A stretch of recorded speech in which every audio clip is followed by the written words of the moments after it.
Senator Judge Soto for his interjection and availment of round 2.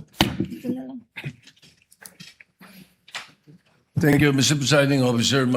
Senator Mig Subiri, former Senate President, somehow tinkered my cerebral quietness when he said something about the issue of confidential funds. So this question would be, as a senator, not just an impeachment judge, I hope you allow me, because this is just one question for the witness, and if we can get the prosecution panel and the defense panel to give their opinion. All right? Yung confidential word kasi, pag ginagamit, parang intelligence eh. Parang ganun din eh. Di ba? Parang sinasabi mo. So, it is abused. Bakit hindi sa budget na susunod, and we want your opinion, para mas magko-conform sa circular nyo? Palitan natin. Huwag nang confidential na gamitin. Gamitin natin restricted funds or non-public funds. Ganun pa rin, di ba? Private but open. Naintindihan na nila na hindi confidential ito, na hindi ito pwedeng hindi naalaman ng publiko. Something to that effect. Just the opinion of With the indulgence of Senator Judge Soto, it's good to stand up once in a while for being seated for a long time, but the chair will not allow counsels to respond and give their opinion on the matter, and will simply allow the witness to answer, similar to the chair's ruling in relation to the query earlier of Senator Judge Cayetano. Yes, Attorney Wamil. Well, I submit that po to the Commission on Audit po. I am not authorized po to give an opinion as to that. That was the witness's answer. Recognizing Senator Judge Soto. Attorney Wamil, just on the point of Senator Judge Marcos, to clarify, the decision of COA with respect to any appeal is final, is executory but not final, even if it is appealed before the Supreme Court, correct? With respect to the obligation to restitute po, kahit magkaroon ng pendency ng petition for... Attorney Wamil, listen to the question, please. Okay, It is, Your Honor. unless a TRO is issued by the Supreme Court, it is executory, but the decision is not yet final. Would that be correct? Yung decision po, final na, Your Honor. Kasi, Inappeal nga sa Supreme Court, paano magiging final? Ikaw naman. A decision of the COA executory na po, Your appealed to Honor. the Supreme Court is executory unless a TRO is issued but is not yet final. Yes po, Your Honor. That is a correct statement. Opo. Thank you. Senator Judge Soto, you are recognized, sir. You may proceed when you're ready. You have 2 minutes. Thank you, Mr. President, Mr. Presiding Officer, Mr. Witness. In your testimony, August 3, upon direct examination by the prosecution counsel, you were presented representative samples of selected forms, the question 845 acknowledged receipts, if I remember it right. Correct ba yun? Yes po, Your Honor. All right. Sinabi nyo na kayo ay gumawa ng observations doon sa mga acknowledgement receipts nito, kung saan ilan dito ay pinagagamitan ng confidential funds ay hindi naaayon sa Joint Circular 2015-01. Ngunit may mga acknowledgement receipts, according to how I recall it, na wala naman kayong observations, ano? Yes po. Sapagkat ang pinagamitan ng pondo ay naaayon sa nasabing circular. Tama ba? Yes po, Your Honor. Alright. Halimbawa, yung acknowledgement receipt ni Mary Grace Mary Grace Piatos na 70,000 for medicine, walang supporting documents. Kaya gumawa kayo ng observations. Yes po, Tapos Your Honor. yung doon naman kay acknowledgement receipt ni Janice Marie Trevilla, 70,000, at Patty Ting na 150,000, wala kayong observations. Dahil ang pondo ay ginamit sa purchase of information na pinayagan o allowed ng nasabing circular. Tama ba? Yes po, Your Honor. That's the way I recall it. All right. Okay, now, ito ngayon ang tanong ko. Out of these 845 acknowledgement receipts na pinag-uusapan sa kasong ito, ilan ang nagawa nyo ng observations dahilan sa kawalan ng supporting documents? Hindi ko na po matiyak kung ilan yung exact number po, Your Honor.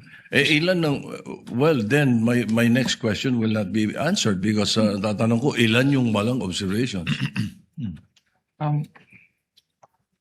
Pwede ko po pwede po ako mag-refer sa tabulation po, Your Honor. Please. You can refer to your tabulation table that was earlier marked. Assisting counsel, can you show him the previously marked evidence pertaining to his tabulation or summary? Assisting counsel for the respondent may also approach, should he so desire.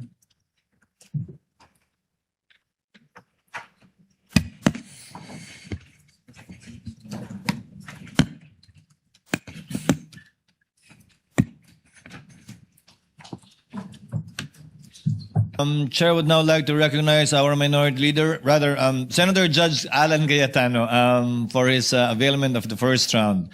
You may proceed, sir, when you're ready. You have 2 minutes, sir. Mr. Presiding Officer, Senate President, dear colleagues.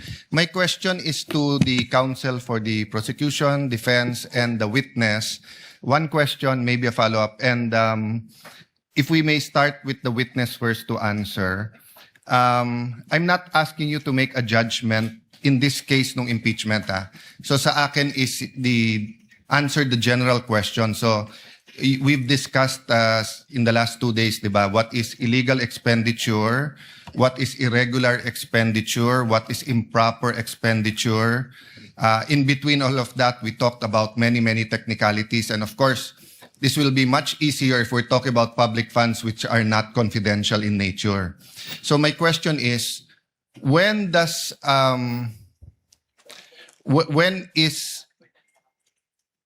we analyze the expenditure, when is it in the nature of an administrative problem na parang mag-submit lang kayo, i-justify nyo to, o kulang lang ng dokumento, i-supply nyo to, and when does it go up to na criminal na in nature na sandali lang, may anomalya na dito or we might file charges against you. Ano yung bar niyan, di ba? So sa mga senator judges na nanonood ngayon and sa publiko na nanonood ngayon, because nga confidential expenditures are in a class by itself, di ba? Peace and order is so important, security is so important.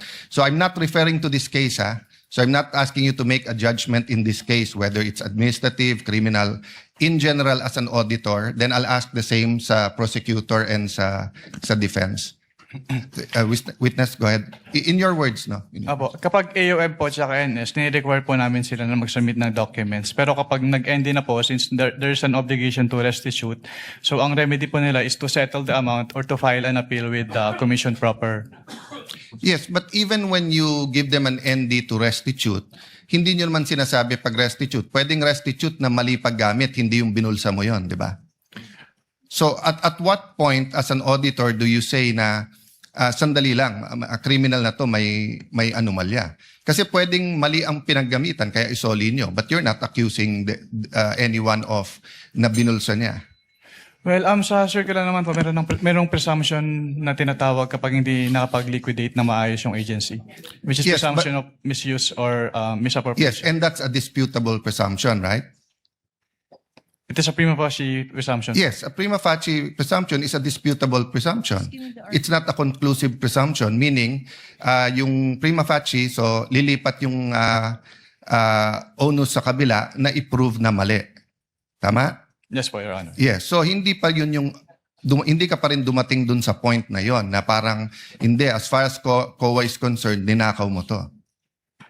Again, I'm not talking about this case in general. At what point nga will you have a final COA document saying na yon? Kasi pag sinabi mo lang restitute lang, it could be restitute because you didn't use it for what you were using it for. Based on the rules of COA po, since di ba i-appeal po pwede bang i-appeal yung ND, at kapag naglabas si Commission proper ng decision at hindi po nag-comply si agency dun sa decision, then pwede nang i-endorse with the Ombudsman yung case for the filing of criminal Kindly wind up, charges. Senator Judge So Cayetano. I'm okay. I just want to hear the answer of both the With prosecution. the permission of Senator Judge Allen, asking the counsels for the parties that same question will already make them give their own versions of the law, which I think should be coursed through the witness, similarly to how you ask the question to the witness, instead of it being placed on the record based on their own points of view. Well, anyway, we will have 2 more COA witnesses, but I think Yes. to all of us who are neutral, that's the big question. At what line does it cross between nagkamali lang yung isang public official sa liquidate, and at what point is it criminal? And I just wanted to give, but if that's the I would be decision of the- clarifying that too during my second round. Then I will leave it up to you, Mr. Presiding Officer. I apologize. The prosecution and the defense, you will not have a chance to answer that. But during the time of the presiding officer, you will be able to. Or maybe even in the summation at the end. Thank you for your understanding, Senator Judge Allen. Senator Judge Soto for his interjection and availment of round 2. Thank you, Mr. Presiding Officer. Senator Mick Subiri, former Senate President, somehow tinkered my cerebral quietness when he said something about the issue of confidential funds. So this question would be, as a senator, not just an impeachment judge, I hope you allow me, because this is just one question for the witness, and if we can get the prosecution panel and the defense panel to give their opinion. All right? Yung confidential word kasi, pag ginagamit, parang intelligence eh. Parang ganun din eh. Di ba? Parang sinasabi mo. So, it is abused. Bakit hindi sa budget na susunod, and we want your opinion, para mas magko-conform sa circular nyo? Palitan natin. Huwag nang confidential na gamitin. Gamitin natin restricted funds or non-public funds. Ganun pa rin, di ba? Private but open. Naintindihan na nila na hindi confidential ito, na hindi ito pwedeng hindi naalaman ng publiko. Something to that effect. Just the opinion of the With the indulgence of Senator Judge Soto, it's good to stand up once in a while for being seated for a long time, but the chair will not allow counsels to respond and give their opinion on the matter, and will simply allow the witness to answer, similar to the chair's ruling in relation to the query earlier of Senator Judge Cayetano. Yes, Attorney Wamil. Well, I submit that po to the Commission on Audit po.